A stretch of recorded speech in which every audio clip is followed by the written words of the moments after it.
Gente, e olha só, semana passada, só para a gente ter um spoiler, nós falamos com a Daías, da ATS Edificações, que vem vindo um quadro super bacana e bem importante. Mas sabe por que é importante?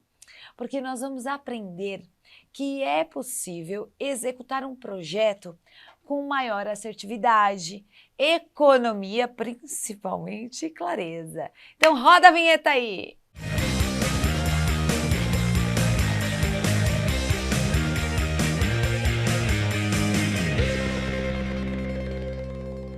Muito boa tarde, é isso mesmo, está apenas começando o nosso quadro Mãos à Obra. Tudo bem, Adaías? Oi, Flávia, tudo bem? Olá, você, boa tarde. Muito obrigada mais uma vez estar aqui no programa Na Sua Tarde, sempre com pautas muito importantes para os nossos telespectadores. Eu que agradeço, Flávia.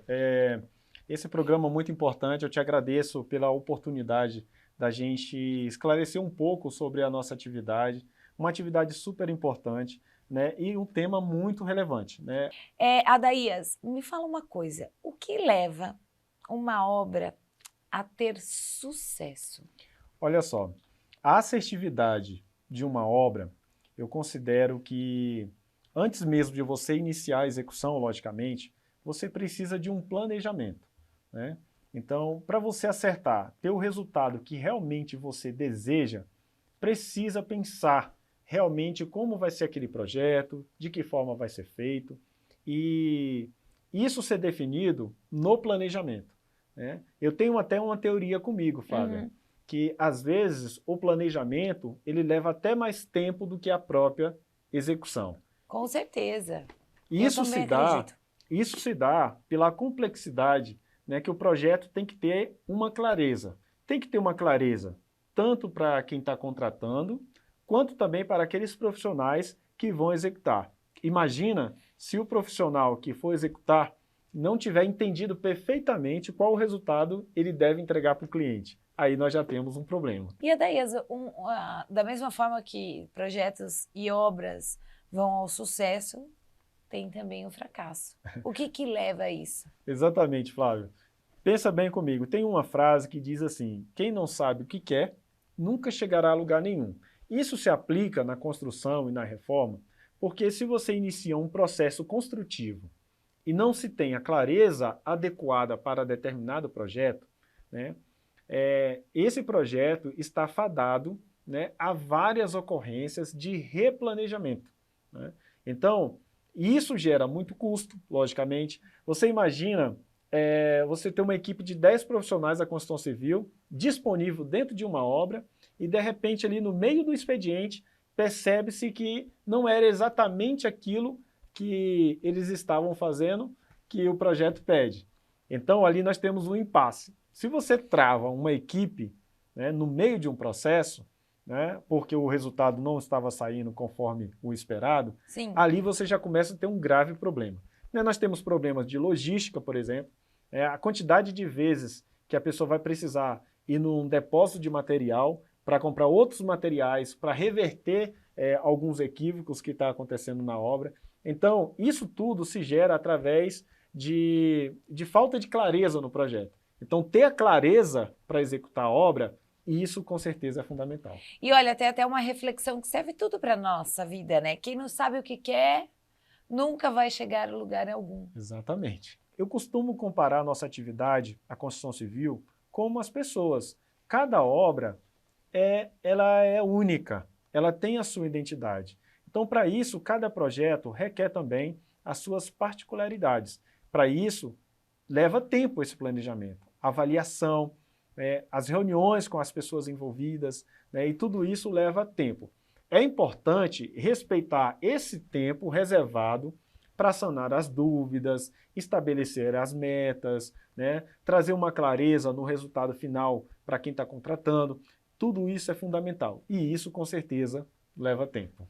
Com certeza. E falando em tempo até mesmo, né, Adaías, eu sinto assim, no dia a dia, de amigos, pessoas próximas que às vezes já passaram por algumas situações difíceis no início, né, naquele planejamento, né? E hoje, a maior insegurança da obra é se vai dar certo ou não.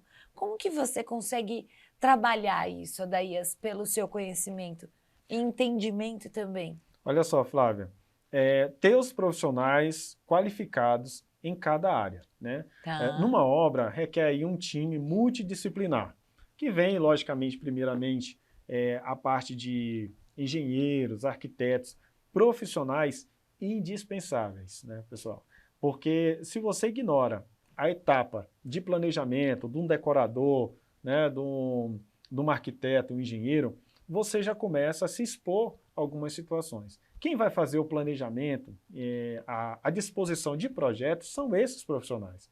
Então, esses profissionais merecem, devem ser reconhecidos, né, e procurados para fazer a elaboração desses projetos, porque é dentro disso aí que vai ser feito o estudo de viabilidade, vai ser proposto, né, as estruturas corretas, os acabamentos adequados, os prazos estabelecidos. Então, nisso aí, com certeza, tem uma interferência muito grande na obra, né? Então, essa questão de prazo se dá muito na questão do planejamento, sim. Com certeza.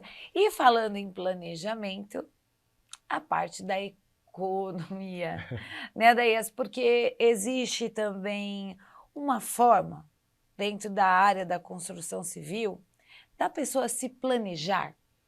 Veja bem, é muito frustrante para um cliente, né, para alguém que vai iniciar um projeto, não ter a clareza, né, pelo menos aproximado daquilo que a pessoa está se propondo a fazer, né?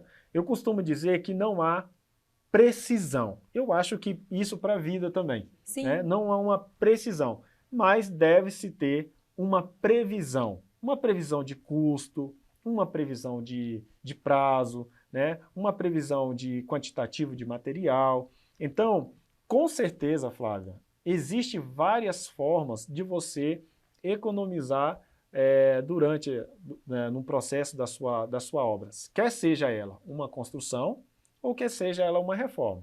Como que Sim. se dá isso? Através desse planejamento. Com certeza. E o atraso, né, aí de um mês, por exemplo, uma pessoa que mora de aluguel. Vamos dar um exemplo assim. Às vezes a gente nem imagina. A obra vai atrasar mais 30 dias. Aí a pessoa vai pagar mais um aluguel e mais todos esses profissionais, enfim. Exatamente, você fez a leitura correta, né? É comum a gente ver prédios, né? O prédio era para entregar em uma determinada data e ultrapassou ali 2 anos. Você imagina quantas unidades se tem em um prédio, né, que Meu atrasa Deus. 2 anos? O impacto econômico que isso causa é gigantesco, né? Fica até às vezes inviável determinados projetos devido a esses gastos inesperados. Tudo isso pode se evitar através do planejamento. Então, a economia da obra, na verdade, o grande segredo, a grande sacada... Isso, conta pra gente, qual é o grande segredo da Quanto, economia da obra? quanto maior for o planejamento, quanto melhor for planejado, melhor executado, mais rápido virá esse resultado. Então, com certeza, você vai economizar. Agora, um assunto que eu acho super importante, daí, Azi, você super entende, pode nos orientar, nós que somos leigos até mesmo, na parte da clareza de um projeto. O que a gente pode abordar nesse assunto? Olha só, o que leva um projeto está claro, né? Tá. Eu até coloquei algumas observações aqui, Flávio. Eu já passei... Esse primeiro eu quero que você fale com ênfase, que o manequim, gente, não, ele vai contar. Uma das obras que a gente executou foi até em Brasília, né? Nós temos um histórico de execução de obra também em Brasília. Uma determinada vez eu peguei um projeto. O projeto ele não estava tão claro, igual a gente vem falando da clareza, né? Do planejamento adequado. E eu fui avaliar o projeto e tinha a previsão de um forro de gesso. Escuta essa. Lá tinha um pé direito duplo, né, um pé direito alto, Certo. e atrás tinha um mezanino. Nesse mezanino, quando finalizasse a obra, era uma loja e ia ter manequins ali expostos, né? Só que o forro, ele ficou mais ou menos ali 1,50 m, 1,60 m. Se eu tivesse executado esse projeto sem uma análise, sem os devidos cuidados, simplesmente executar por executar, aqueles manequins iam ficar com a cabeça ali, com parte do corpo para dentro do forro. Né? Gente, já imaginou a loja? O que ela usa o manequim para expor o look, enfim? Imagina a cabeça. Gente, não. Então, dentro dessa questão da clareza da obra, o que é o recomendado? O recomendado, quando você contrata um projeto, é que você tenha a maior clareza possível do resultado final. Essa é a grande sacada, esse é o grande cuidado que precisamos ter. Se você pretende construir uma casa, o ideal é que você consiga visualizar essa casa nos maiores detalhes possíveis, né? Quantos cômodos vão ter, se vai ter área de lazer, como que vai ser essa cobertura, esse telhado. Às vezes pode até parecer uma coisa simples, mas dependendo da região, se você tiver um telhado muito baixo, você tem uma alta temperatura. Sim. E isso vai trazer um desconforto muito grande. Né? Então, o ideal é que você entenda, quando você contratar alguém para construir ou reformar, exija desses profissionais uma clareza ao ponto de você não ter dúvida em relação ao resultado final. Essa é a grande sacada. E de repente, assim, por exemplo, acontecem situações, como vimos no caso da Praia Grande, de romper, né, o prédio lá, até mesmo em Alphaville, algumas situações. O que leva a isso numa construção, Adaías? Olha, nós podemos considerar que há N possibilidades para acontecer um problema, como a gente viu recentemente, igual você falou, na Praia Grande. Né? Nós temos, por exemplo, pode ser um problema estrutural, né? O concreto que foi usado, ele foi devidamente monitorado desde quando saiu da usina, foi aplicado no tempo correto, naquela peça estrutural. Uma outra coisa que é super importante, foi seguido as normas regulamentares no quesito das ferragens, se foi adequada a ferragem escolhida pelo projeto estrutural. Uma outra coisa que é muito ignorada no nosso país e que eu defendo cada vez mais para você fazer uma fundação, você precisa fazer uma sondagem. Na maioria das vezes, há uma resistência muito grande por parte de quem contrata mesmo. O próprio dono do empreendimento, às vezes, quer economizar numa sondagem de um terreno. Fala, não, isso aí não é necessário. Mas é na sondagem que você vai identificar qual tipo de solo você tem ali. Se você tem um solo arenoso, Sim. Se o solo que você está fazendo é um solo rochoso, se há as propriedades, né, adequadas para receber determinado tipo de fundação. Sim. Através dessa sondagem, que representa aí em torno de, vamos lá, de 2 a 3% do custo da obra geral, né, para fazer uma sondagem, para você ter esses laudos adequados, para você estipular o tipo de fundação, não vale a pena economizar numa etapa dessa tão importante. Com certeza não. Né? É aquilo, né? Você tentar economizar em algo tão pequeno, tão mínimo, e às vezes acabar expondo todo o empreendimento. Então, dentro disso aí, há N possibilidades, né, do que pode ter acontecido. Pode ter sido uma estrutura equivocada, porque não se faz o estudo do solo como deveria fazer. Pode ser um problema de concreto, igual eu já falei, ou pode ser também a própria execução. Né? Então, o ideal é que se tenha segurança dentro das normas de que cada projeto siga rigorosamente, né, o que é determinado nas normas. Né? No quesito de cálculos, o engenheiro estrutural ele vai determinar ali qual tipo de ferragem correta, qual tipo se é uma hélice contínua, se é uma sapata, se é uma viga baldrame. Tudo isso é possível estabelecer através desse estudo do solo. E dentro disso, a cada tipo de solo existe uma execução. Exatamente. Né? Até para a finalidade do acabamento, enfim, né, Adaías? Exatamente. Uma coisa e aí parte já para a área dos profissionais propriamente dito, esse projeto, ele é execuível? Ele é executável?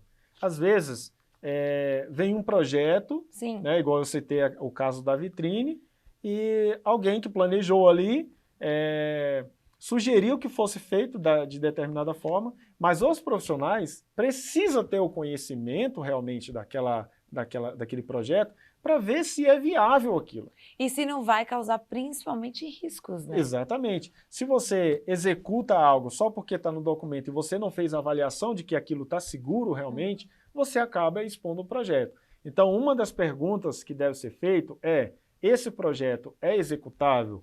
É seguro? Eu tenho um outro exemplo também, Flávia. Muito conta pra interessante. gente. Uma determinada vez eu fui executar a construção de uma loja, né, que tinha uma vitrine também, parece que as vitrines aí se destacam. Vem né? se destacando. E quando eu fiz a avaliação daquela vitrine, que é uma vitrine que ia fazer toda a diferença naquele projeto. Era como se fosse a cereja do bolo. Né? E ali, as cotas, a altura que ia ficar aquela vitrine, ia ficar entre o térreo e o primeiro pavimento. Ou seja, para acessar essa vitrine, o projetista estava sugerindo que fosse pelo forro do térreo. Nossa. Agora você imagina uma loja ter que trocar, por exemplo, as roupas, o look lá do manequim todo dia e o funcionário ter que acessar pelo forro. Não. Né? Virar um Homem-Aranha. Né? O que ia acontecer aí, você acaba expondo o profissional dessa empresa, às vezes até um acidente. Sim. Olha como é importante a gente avaliar o projeto. Com certeza. E dentro dessa avaliação, existe um custo. Vale a pena investir? Exatamente. Porque quando eu fiz a avaliação e percebi que havia um risco ali, tanto de acidente como era inviável, é o que eu estou falando, não era execuível, não era executável, não era a melhor proposta. O que a gente faz? Chega no colega e sugere, fala, olha, fiz uma observação e a gente poderia avaliar. De prontidão, eles entenderam ali a dinâmica daquela vitrine e que a gente poderia, né, deslocar um pouco mais acima e o acesso da vitrine ficar pelo primeiro pavimento, e ficou espetacular, ficou muito bom. Né? Então é importante sim os profissionais da execução, sem risco, logicamente. Né? Então uma pergunta que deve se fazer sempre é se isso é viável. É viável. Ponto. Então aprenda, gente, a pergunta mais importante, quando você tiver a clareza de todas essas informações, se é viável. Um outro detalhe, Flávia, que eu costumo colocar dentro disso, às vezes a pessoa pensa em um tipo de acabamento. Eu achei esse piso muito bonito, eu quero colocar aqui. Mas é uma área que passa muita gente, né? É uma área que é uma área externa. Você vai colocar ali um piso liso, claro, não é viável. Não. Apesar de ser bonito, de você se identificar com aquele acabamento, é viável colocar? O ideal é que você coloque um piso um pouco mais áspero na área externa. Nos banheiros, é algo que eu defendo bastante também. Sim. E eu tenho uma amiga que sofreu um acidente. No piso do banheiro. Ela sofreu um acidente automobilístico e ela passou a ter que fazer o uso da cadeira de roda. Acessibilidade. Então, e aí eu conversando com ela uma determinada vez, ela falou assim, olha, hoje eu vejo o quanto que é importante a gente ter piso antiderrapante no banheiro. Olha só. Porque é uma questão de segurança. E pouco se fala de piso antiderrapante no banheiro, principalmente. Né? Normalmente a gente preza muito pela beleza, pela estética e deixa um pouco a segurança de lado. Então, algo que a gente deve se questionar sempre, né, quando for escolher um tipo de acabamento, não só considerar um aspecto, se é bonito, se eu me identifiquei, mas também se é viável a aplicação de determinados acabamentos em algumas áreas. Porque às vezes não, sempre vale mais a pena você fazer um balanço e escolher pela segurança, pelo resultado final e também pela manutenção. Ainda mais quem tem, assim, né, crianças, idosos em casa. Sempre é bom ressaltar essa segurança, que é muito importante. Às vezes a beleza vem em segundo plano, entendeu?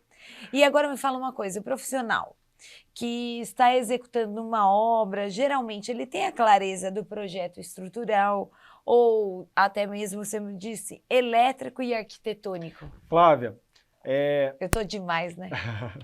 Flávia, durante essa semana eu pensei muito no início desse quadro que nós estamos desenvolvendo, desse programa.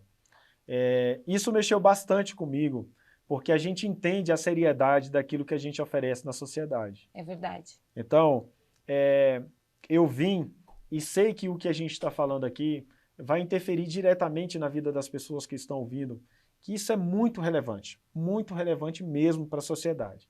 E o que eu vou falar aqui para você é algo muito, mas muito importante mesmo dentro dessa atividade. Você me perguntou a respeito da qualificação dos profissionais. Sim. Né? É super importante, é indispensável que cada profissional, dentro da sua atividade, ele seja realmente habilitado a desenvolver aquilo, como qualquer outra profissão. Né? O que a gente percebe na construção civil, às vezes, é que as pessoas, têm muitos profissionais que acabam migrando para a construção civil por não ter, às vezes, uma outra profissão. Né? E, às vezes, as empresas acabam não tendo, às vezes, um cuidado necessário para colocar aquelas pessoas que realmente são habilitadas. Sim, aí você pega um profissional, desculpa te atrapalhar, que fala assim, hoje eu acordei com vontade de erguer um prédio. Exatamente. Hoje eu vou construir um prédio. O conselho que eu daria para quem deseja construir ou reformar, não faça com uma pessoa que é amador. Não Sim. faça com um amador. Veja bem, você está entregando, às vezes... Porque às vezes você vai economizar, porque muita gente, Sim. eu entendo, às vezes procura, vamos dizer, o mais barato, né? Mas lá na frente não é bem o mais barato, o barato sai caro. Exatamente. Eu pergunto o seguinte, quanto custa teu sonho? Você passou, às vezes, 10, 15 anos para, de repente, ter condições de realizar um sonho. Esse sonho, você vai colocar na mão de uma pessoa que não está devidamente habilitada para exercer aquela função? Essa é a grande pergunta que a gente tem que fazer. Com certeza. Né? Por exemplo, na obra, nós temos diversos tipos de projetos. Nós temos projeto estrutural, como você já falou, Sim. que precisa ser desenvolvido por um arquiteto projetista de fundações, né? Ele precisa entender a dinâmica do solo. E nós temos uma variação, nós moramos num país tropical. Sim, sim. Nós temos uma variação de com solo. chuva, calor, tudo. Exatamente. O profissional que vai estabelecer ali qual o tipo de projeto estrutural precisa estar muito bem habilitado, bem como quem vai executar esse projeto. Então, para fazer a leitura de um projeto estrutural, esse profissional ele precisa estar habilitado. Nós temos, por exemplo, um projeto elétrico, onde se tem distribuição de carga, é uma atividade. A construção civil em si é uma atividade com risco 4, né? Ou seja, é um alto risco de acidente. Sim. Infelizmente, no ano passado, nos últimos 2 anos, nós tivemos aumento aí no incidente de casos, né, de acidentes de obra na construção civil, devido à atividade ser uma atividade perigosa. E aí você imagina, dentro dessa questão da eletricidade, você tem um projeto elétrico e às vezes colocar alguém para executar aquele projeto, alguém que não esteja devidamente habilitado. Nossa. Um eletricista, para ele exercer a própria atividade, ele precisa ter algumas certificações. Sim. NR10, por exemplo, né, que é uma norma que obrigatoriamente ele precisa entender. Então, para executar um projeto elétrico, o eletricista precisa se qualificar. Com certeza, né? que é perigoso, né? Pega lá um fogo no cabo, no fio. Exatamente. Às vezes, às vezes o projeto está legal, às vezes o projeto está ali dentro das normas, está de acordo, Mas mas o elétrico não. quem está executando teve os cuidados necessários, aplicou Entendi. o conhecimento como deveria realmente ser. Então, isso que você falou, Flávia, na qualificação dos profissionais é muito importante. Porque não adianta nada você ter todos os cadernos de projetos, ter todos os projetos especificados, tudo dentro da norma, e na hora de executar, aquela pessoa não sabe, às vezes, nem interpretar aquele projeto. Então é muito importante você contratar alguém que saiba ler esses projetos, que entenda, né, que saiba fazer essa leitura e, muito mais do que isso, saiba executar conforme está pedindo o projeto. Com certeza. Gente, eu adoro esse assunto, inclusive a Daías está aqui. justamente porque eu sei o quanto é difícil. Pessoas que já passaram por situações de golpes, situações de não comprometimento com a tua obra, né? Então, esse é um quadro super importante para você aí de casa. E toda semana pode ter certeza que o Adaías e toda a sua equipe vai trazer o que tem de melhor para você saber. E dentro de hoje, os 3 pilares mais importantes. Fale aí, assertividade, Clareza e economia, que são fundamentos, né? São coisas básicas dentro da nossa atividade que com certeza vai fazer uma grande diferença no seu projeto. Gente, esse foi meu bate-papo hoje com a Adaías Teixeira, da TS Edificações. Segue ele na rede social, porque tem muitas dicas muito importantes para a sua vida, viu? É para a sua vida, que todo mundo tem um sonho e quer realizar. E com a TS Edificações fica muito mais fácil. Obrigada, Adaías. Muito obrigado, Flávia. É sempre um grande prazer cooperar com você e com a sociedade, né? ATS Edificações, um sonho, um projeto. E mãos à obra!